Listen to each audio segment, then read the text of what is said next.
قائد اعظم محمد علی جناح صاحب جن کی عظیم قربانیاں، جنہوں نے خواب دیکھا پاکستان کا، اور خصوصی طور پر 23 مارچ کو جو ریزولوشن پاس کیا گیا جو کہ بنیاد بنا پاکستان کی آزادی کی، آج ہم اس ملک میں الحمدللہ جو بغیر خوف کے ایک آزاد ملک میں رہ رہے ہیں۔ آزاد قوم کی، آزاد ملک کی پہچان اور آزاد ملک کو صرف وہی آزادی سمجھ سکتے ہیں جو آزاد ممالک میں رہ رہے ہیں۔ آج اگر آپ دیکھیں جو مظلوم فلسطینیوں کے ساتھ جو ہو رہا ہے، جو وہاں پہ جینوسائیڈ ہو رہا ہے، جو وہاں پہ ہزاروں کی تعداد میں لوگوں کا قتل عام ہو رہا ہے، ان ممالک کے لوگوں کو آج احساس محرومی صرف اس لیے کہ وہ ایک آزاد ملک میں نہیں ہیں۔ آج الحمدللہ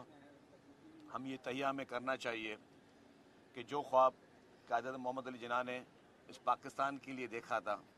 جو خواب انہوں نے اس پاکستان کی ترقی کے لیے دیکھا تھا، اس میں ہم سب مل بیٹھ کر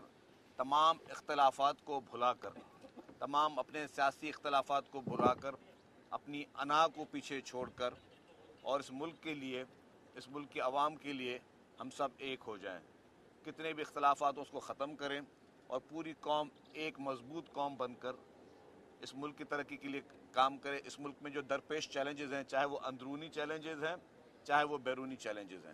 چاہے وہ جو اندرونی سازشیں اس ملک کے خلاف ہو رہی ہیں، چاہے وہ جو بیرونی سازشیں اس ملک کے خلاف ہو رہی ہیں، ان سب کے خلاف ہم سب اکٹھے ہو جائیں۔ ہم اپنے پریویس تمام اس کو بیڈ، اس کو جو میموریز ہیں اس کو بھلا کر،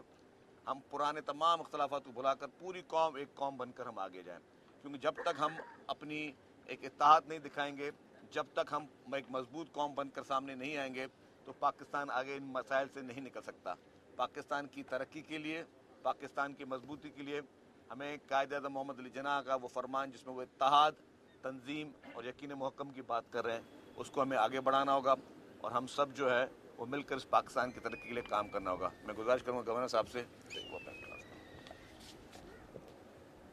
بسم اللہ الرحمن الرحیم۔ آج 23 مارچ کا یہ دن رہتی دنیا تک اس لیے یاد رکھا جائے گا کہ آج کے دن قیام پاکستان کا تصور اور اس کی قرارداد کو منظور کیا گیا تھا، اور یہ قرارداد اس لیے منظور کی گئی تھی کہ ہم ایک آزاد مملکت میں اپنے آزادانہ اختیارات کے ساتھ اپنی زندگی بسر کر سکیں۔ قائد اعظم محمد علی جناح اور علامہ اقبال کا یہ خواب پورا ہوا۔ آج الحمدللہ ہم اس مملکت خداداد میں آزادانہ اور خود مختاری کے ساتھ تمام اقلیتوں کے ساتھ اپنی زندگی گزار رہے ہیں، اور میں یہ سمجھتا ہوں کہ قائد اعظم کے خواب کی تکمیل کی جانب گامزن ہے۔ میں آج کے دن 23 مارچ کو اپنی اس قوم کو یہ پیغام دینا چاہتا ہوں کہ ایک تو پاکستان زندہ باد کے نعرے کو ہمیشہ ہم نے بلند رکھنا ہے اور مایوسی کی طرف نہیں جانا۔ ہمیں آزادی لیے 77 سال ہی ہوئے ہیں، وہ قومیں بھی اس دنیا میں موجود ہیں جو 200 سال سے آزاد ہیں اور ترقی کی طرف گامزن ہیں۔ انشاءاللہ تعالی پاکستان بھی ترقی کی منزلوں کی طرف گامزن ہوگا انشاءاللہ۔ پاکستان کا فیوچر اس لیے میں بہت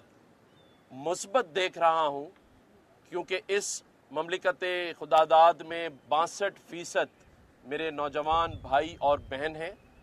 اور انشاءاللہ تعالی ہمارے بزرگ جو قربانیاں دے کر بیٹھے ہوئے ہیں، جو قربانیاں ہماری فورسز نے دی ہیں، آرمی، نیوی، ایئر فورس، وہ رائے گاہ نہیں جائیں گی، کیونکہ یہ ہمارا ایمان ہے کہ کوئی قربانی رائے گاہ نہیں جاتی۔ تو آج اس پاکستان کے بنانے والوں، بانیان پاکستان اور ہماری فورسز کا جو لہو ہے وہ اس بات کا ضامن ہے کہ پاکستان انشاءاللہ تعالی ترقی کی جانب ضرور گامزن ہوگا۔ پاکستان میں آج کے دن میں اپنے نوجوانوں کو بتا دوں کہ جو SIFC پاکستان میں قائم کی گئی ہے اور جس پر بڑا کام ہو رہا ہے، یہ پاکستان کا فیوچر ہے۔ جو لوگ مایوس ہو رہے تھے وہ مایوسی ترک کر دیں، کیونکہ میرا یہ ماننا ہے، میں خود اس کا شاہد ہوں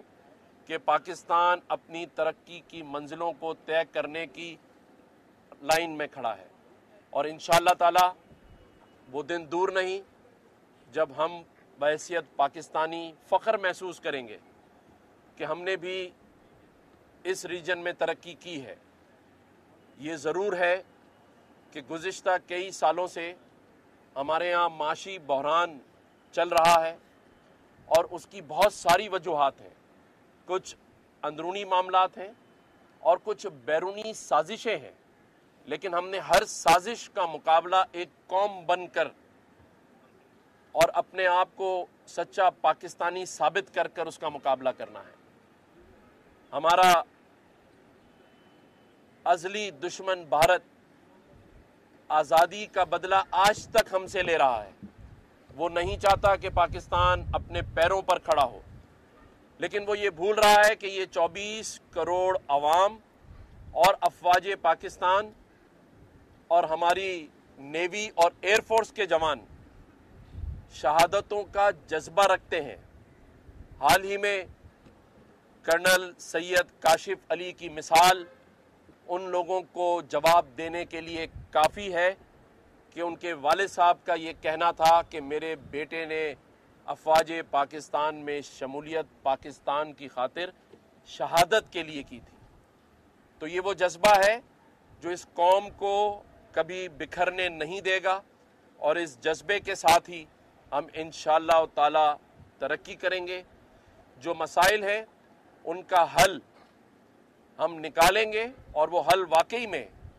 ایک ساتھ بیٹھ کر اسٹیک ہولڈرز کو ایک پیج پر نکالنا ہے، اور وہ ہم کریں گے۔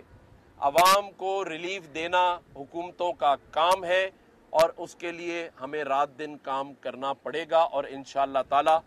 میں اس یقین کے ساتھ کہ نئی حکومت جس کے کیپٹن جناب وزیر اعظم شہباز شریف صاحب ہیں، اس امید کے ساتھ کہ جو عہد انہوں نے الیکشن میں کیا تھا کہ وہ اس قوم کو معاشی بحران سے نکالیں گے، اور اس امید کے ساتھ کہ صدر مملکت آصف علی زرداری صاحب جو کہ سپہ سالار بھی ہیں تمام فورسز کے، ان کی ذہانت اور بردباری سے یہ ٹیم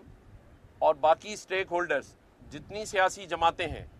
وہ پاکستان کی ترقی کے لیے مل جل کر کام کریں گی، اور میں یقین سے کہہ سکتا ہوں کہ اگر اس میں میڈیا کی سپورٹ بھی شامل ہوگی تو انشاءاللہ تعالی وہ دن دور نہیں جب پاکستان میں آئی ٹی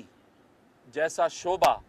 اتنی ترقی کرے گا کہ لوگ پاکستان کی طرف اس لیے دیکھیں گے کہ یہ آئی ٹی کا ملک ہے، آئی ٹی کا شہر ہے، اور اس کی بنیاد الحمدللہ ہم نے کراچی کے گورنر ہاؤس میں ڈالی، جہاں اس وقت آن سائٹ 50,000 طالب علم پڑھ رہے ہیں، اور انشاءاللہ تعالی میں نے اور ہماری ٹیم نے پرسوں یہ اناؤنسمنٹ کی ہے کہ سندھ کے 6 اضلاع میں، جس میں حیدرآباد، سکھر، میرپور خاص، لاڑکانہ، سانگڑ، جیکب آباد، مٹھی، تھرپارکر جیسے پسماندہ علاقوں میں آئی ٹی کی یونیورسٹی کا قیام انشاءاللہ تعالی اگلے 3 سے 4 مہینے میں کر دیا جائے گا۔ جو ہم کراچی کے اندر کورسز کرا رہے ہیں اب آپ کو پورے سندھ میں